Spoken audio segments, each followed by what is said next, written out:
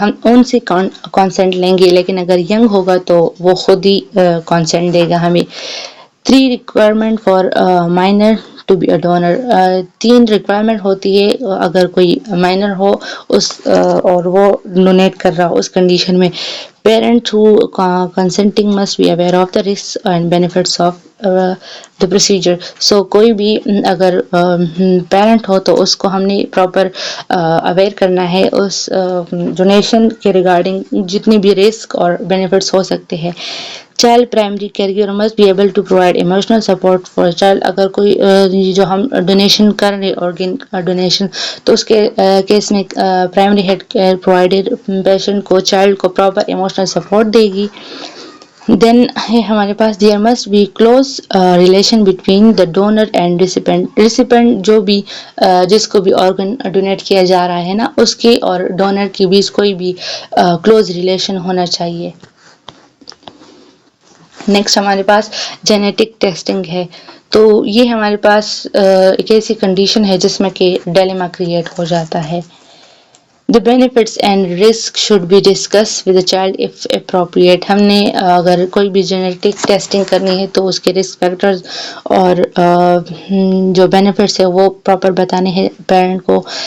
Parents and اور guardians can consent for testing. Genetic testing should not be performed on a child unless the result of the test will serve the best interest of the child. اب ہمارے پاس یہ dilemma کیوں ہے؟ کیونکہ ہمارے پاس 2 conditions ہو سکتی ہیں نا. ایک تو اگر ہم جینیٹک ٹیسٹنگ کرتے ہیں چائلڈ کے بیسٹ انٹرسٹ کے لیے اس کے بینیفٹ کے لیے تو وہ تو صحیح ہے، اس کنڈیشن میں ہم کر سکتے ہیں. لیکن اگر ہمیں کوئی کیوروسٹی ہے کسی مطلب اگر ہمیں لگے کہ ہمارے بچے میں یہ ڈیزیز ہو سکتی ہے ہم اس کے ریگارڈنگ کیوریس ہو تو اس کنڈیشن میں ہمیں جینیٹک ٹیسٹنگ نہیں کرنی کیونکہ یہ لیٹر آن پرابلم کریٹ کر سکتا ہے. اب کیوں کر سکتا ہے یہ ہم ایگزامپل کے ذریعے سمجھتے ہیں. اب بیسٹ انٹرسٹ آف چائلڈ کیسے ہوگا؟ فار ایگزامپل ہمارے پاس ایک فیملی ہے جس میں کہ ہسٹوریکلی سسٹک فائبروسس کی ڈیزیز آ رہی ہے. ان کی ہسٹری میں یہ ہے فیملی ہسٹری میں کہ ان کو سسٹک فائبروسس ہوتا ہے. تو اگر ان کے پیرنٹس ارلی اس چائلڈ کی ٹیسٹنگ کروائے اور اس سے پتہ چلے نا کہ اس بچے میں بھی رسک ہو سکتا ہے سسٹک فائبروسس کے لیے تو اس کے لیے ہم ارلی انٹرونشن کر سکتے ہیں، اس کو ٹریٹ کر سکتے ہیں. تو یہ تو ہمارے پاس چائلڈ کے بینیفٹس کے لیے ہوا نا. اور دوسرے ہمارے پاس ایک ایسی کنڈیشن ہے لائک ہانگٹنگٹن ڈیزیز جو کہ ہمارے پاس ایک انٹریٹیبل ڈیزیز ہے جو کہ ایڈلٹہڈ میں ہوتی ہے. اگر کسی پیشنٹ کو لگے کہ ہمارے بچے میں یہ والی ڈیزیز ہو سکتی ہے اور وہ ہمارے پاس ٹریٹیبل نہیں ہے اور لیٹر آن لائف میں اپیئر ہوتی ہے تو اس کے کنڈیشن میں ہم نے جینیٹک ٹیسٹنگ نہیں کرنی کیونکہ یہ ہمارے پاس چائلڈ کے فیوچر لائف کو افیکٹ کر سکتا ہے. ان کے فیوچر کے جو ریگارڈنگ ڈیسیجن ان کے پیرنٹس لیتے ہیں اس کو بھی افیکٹ کر سکتے ہیں. چائلڈ کو انزائٹی میں بھی لے جا سکتا ہے تو اس کی وجہ سے ہم نے نہیں کرنی. نیکسٹ ہمارے پاس کوئی بھی میڈیکل ایکسپیریمنٹ کے لیے جب ہم چائلڈ سے کانسنٹ لیتے ہیں اس کے بارے میں ہے کہ اگر ہمارے پاس کوئی بھی میڈیکل ایکسپیریمنٹیشن ہوتی ہے نا تو سب سے پہلے ہمارے پاس انسٹیٹیوشن ریویو بورڈ جو کہ ڈفرینٹ جو بھی ریسرچ ہوتے ہیں نا تو IRB اس کو پراپر ریویو کرتی ہے، اس کو وہ پراپرلی دیکھتی ہے نا اور دین اس ریسرچ کو اس ایکسپیریمنٹ کو اپروو کرتی ہے کہ آپ اس کو چائلڈ پر امپلیمنٹ کریں. تو سب سے پہلے IRB یہ انشور کرے گی کہ کوئی بھی جو ہم پروسیجر کر رہے ہیں نا تو وہ چائلڈ کے لیے کوئی نقصان دہ تو نہیں ہے. اور وہ سب سے پہلے تو وہ پورے ایکسپیریمنٹ کو ریویو کرے گی دین یہ انشور کرے گی کہ وہ چائلڈ کے بینیفٹس کے لیے ہے یا نہیں. اور اگر ان کی بینیفٹس کے لیے ہے یا ان میں مطلب ریسپیکٹرز یا کوئی ہارم کم ہے تو دین وہ اس کو اپروو کرے گی. صحیح ہے. Federal regulations require the consent of one or both parents and absence of child, depending on the amount of the potential risk and benefits associated with the treatment or procedure.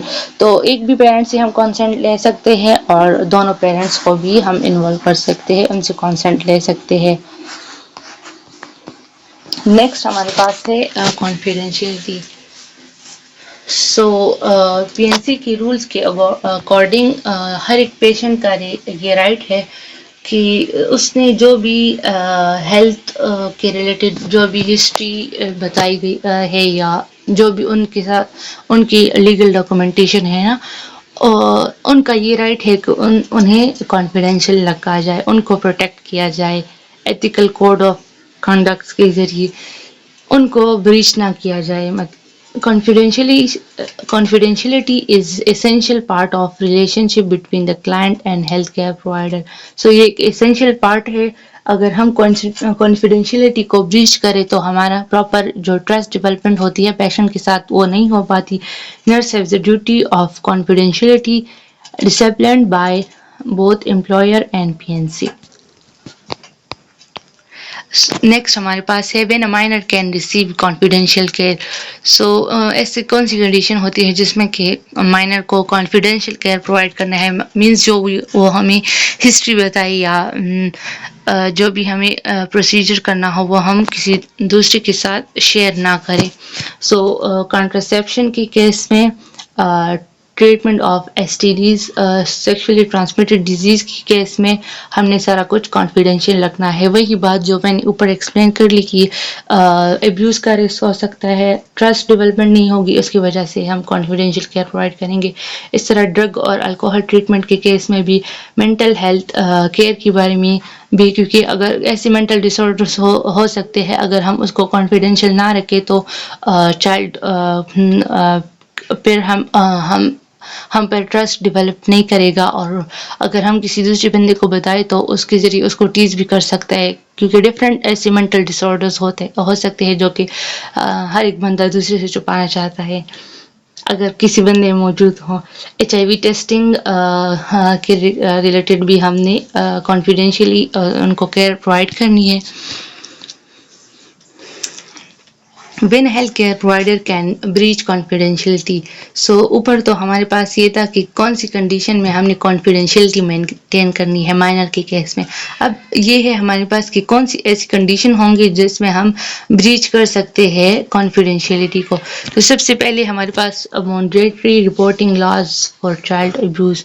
اگر ہمیں suspect ہو کہ کوئی بھی یہ جو child ہے اس کے ساتھ کسی بھی قسم کا سیکشول یا فزیکل ابیوز ہوا ہے تو اس کو ہم نے رپورٹ کرنا ہے، اس کو کانفیڈینشیل نہیں رکھنا. دین ہمارے پاس اگر کوئی ایسی انجری ہو جو کہ ویپنز یا کرمنل ایکٹ کو ظاہر کرے نا، تو اس کے کیس میں بھی ہم نے جو بھی ہسٹری ہے اس کو کانفیڈینشیل نہیں رکھنا، اس کو رپورٹ کرنے ہیں آگے.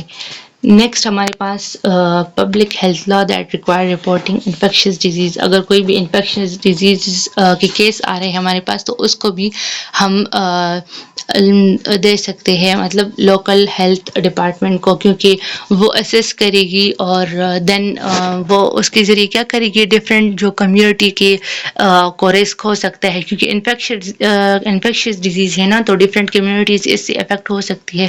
تو اگر ہم اس کیس میں پراپر رپورٹنگ کریں تو اس کے ذریعے ہم پراپر انٹرونشن کر کے اس کمیونٹی میں اس انفیکشس ڈیزیز کو کنٹرول کر سکتے ہیں. Duty to warn third party. اب ہمارے پاس ایک ایسے سینیریو ہے نا کہ اگر کوئی چائلڈ آ گیا آپ کے پاس اور آپ اسے کوئی ٹریٹمنٹ پرووائڈ کر رہے اور وہ آپ کو بتا دینا کہ میں یہ کرنا چاہتا ہوں، اپنے کسی دوست کو کوئی ہارم پہنچانا چاہتا ہوں یا اپنے پیرنٹ کے ساتھ یہ کرنا چاہتا ہوں نا، تو اس کیس میں آپ نے پیشنٹ نے تو آپ کو بتا دیا، لیکن آپ کو لگے کہ اس سے کسی تیسرے بندے کو نقصان پہنچ سکتا ہے تو آپ نے اس تھرڈ پارٹی کو کیا کرنا ہے، وارن کرنا ہے. سو یہ ہمارے پاس کانفیڈینشیلٹی کے بارے میں کہ کون سی ایسی کنڈیشن ہوں گے جس میں کہ ہم نے کانفیڈینشیلٹی کو بریچ کرنا ہے. سو یہاں تک ہمارا فرسٹ چیپٹر کمپلیٹ ہوتا ہے. نیکسٹ لیکچر کو ہم آگے کنٹینیو کریں گے. تب تک کے لیے اللہ حافظ.